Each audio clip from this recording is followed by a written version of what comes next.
Almost every beginner makes one crucial mistake that guarantees blurry, disappointing views through their new telescope. We've been told our entire lives that to see something far away, you need more power, more magnification, more zoom. But if your first night out felt confusing, frustrating, or just plain underwhelming, it's probably because you believe that lie. The secret to sharp, breathtaking views of Jupiter and Saturn isn't buying a bigger scope or a more powerful eyepiece. It's all about understanding one simple, but deeply counterintuitive, idea. The problem and the seduction of high power. If you've ever felt that pit in your stomach when the planet you've been dreaming of seeing is just a shimmering, blurry blob, you're not alone. It's the single most common reason people give up on this hobby. You save up, you do your research, you buy the biggest, most impressive looking telescope you can afford, and you haul it outside on that first clear night. You point it at that brilliant dot of light you know as Saturn. You put in the eyepiece with the smallest number on it, because small number means high power, right? And what you get is garbage. A wobbly, dim, fuzzy mess that just won't snap into focus. It's frustrating, and it feels like you've failed somehow. So, what's really going on here? You've just become a victim of the cult of high magnification. It's a trap, set by marketing departments and our own intuition.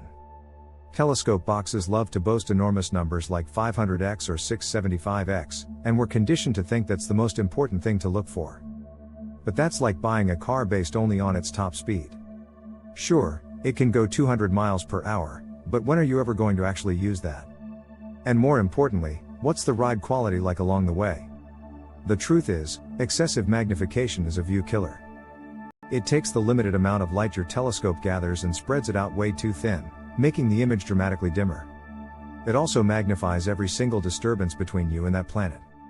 Every wobble in the mount, every vibration from your hand on the focuser, and, most importantly, every bit of turbulence in Earth's atmosphere. The view doesn't get more detailed, it just gets bigger and blurrier. Pushing the power too high is like taking a small digital photo and zooming in until you can only see the pixels. You've made it bigger, but you've destroyed the image. The unseen enemy, atmospheric seeing. This brings us to the real villain of the story, the invisible force that's ruining your view, the atmosphere itself. In the astronomy community, we call its effect seeing.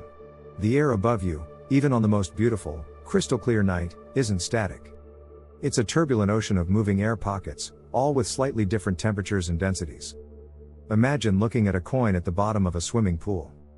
Even if the water is perfectly clear, the little ripples and currents on the surface distort your view, making the coin seem to shimmer and wobble. That's exactly what our atmosphere does to the light from a distant planet.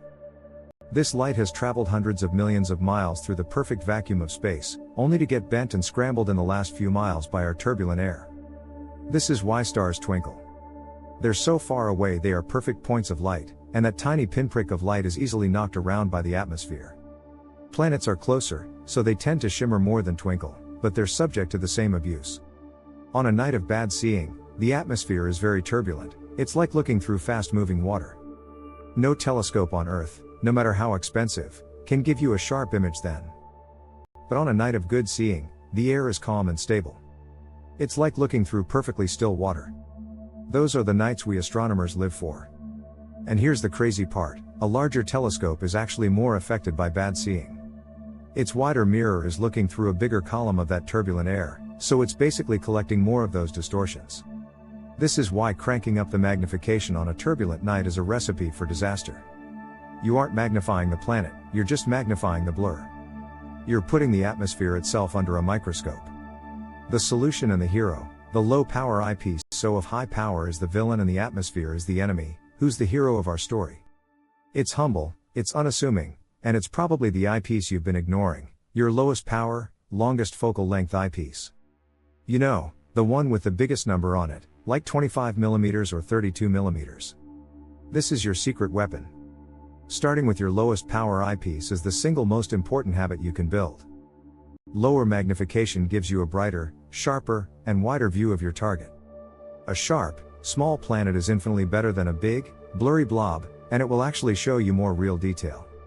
You might be shocked when the cloud bands on Jupiter or the Cassini division in Saturn's ring suddenly pop into view at 100x, even though they were a complete smear at 250x.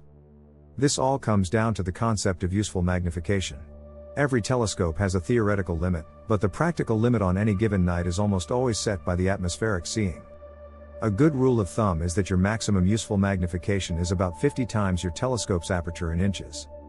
So for a common 4-inch beginner scope, your absolute max is around 200x, and that's only on a rare night of perfect seeing. Most nights, you'll find your best views somewhere between 100x and 150x. So, here's your new game plan.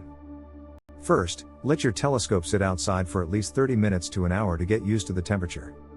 This stops heat coming off the scope from messing up your view. Second, always start with your lowest power eyepiece to find and center your target. Get the focus as perfect as you can. And third, only then, if the view is rock steady and sharp, should you even try moving up to a medium power eyepiece. If the view gets worse, go right back down. The sky is telling you what it can handle. Your job is to listen. If this is starting to make sense and you're having that aha moment, do me a favor and hit that like button. It tells YouTube that this practical advice is actually helpful.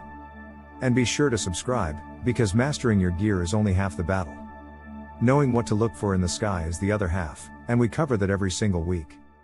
The real-world impact and managing expectations. Understanding this doesn't just make your views better, it fundamentally changes your relationship with astronomy. It moves you from being constantly frustrated to being intentional. It's the difference between fighting your telescope and working in harmony with the sky. This is also about managing one of the biggest hurdles for beginners, the gap between what you expect and what you actually see. We've all seen those jaw-dropping, colorful images from the Hubble Space Telescope, and it's easy to feel let down when the view through an eyepiece is a small, mostly black and white image. But you have to remember, those are often false color images, stacked together from hours or even days of exposure time with a multi-billion-dollar observatory floating in space. Visual astronomy is a totally different game. What you're seeing in that eyepiece is real light, photons that have traveled for minutes or hours across the solar system just to end their journey in your eye. You are seeing a planet, in real time. There's a magic to that no photograph can ever capture. When you learn to work with the night's conditions, you'll be able to spot the polar ice caps on Mars, see the 4 Galilean moons dance around Jupiter from night to night, and have that unforgettable moment when Saturn's rings snap into focus for the very first time. The best telescope isn't the biggest one, it's the one you use the most. And you'll use it more often when using it is rewarding, not frustrating. A smaller, manageable scope that gives you sharp, pleasing views will bring you so much more joy than a giant beast that lives in a closet because it's a hassle to set up for a blurry view. Knowing how to work with the sky is your real advantage. It puts you ahead of 90% of other beginners and lets you get the absolute most out of whatever telescope you have. So, the great mistake isn't buying the wrong telescope, it's using it with the wrong mindset. That instinct to always push for more power is a trap. The real path to spectacular views is to do the opposite. Start low, respect the atmosphere, and let the sky itself tell you how much detail it's willing to show you tonight. Low power is your friend. A bright, sharp image, even if it's small, will always be more rewarding than a big, dim, blurry mess. Your telescope is a magnificent instrument, a doorway to the cosmos. But the secret to opening that door isn't brute force. It's patience, understanding, and looking smarter, not harder. Now, I have a question for you. What was the first planet that truly took your breath away when you saw it through a telescope? Let me know down in the comments, I love reading those stories. And if you want more practical advice to make your journey through the universe less frustrating and more awe-inspiring, make sure you hit subscribe. Clear skies.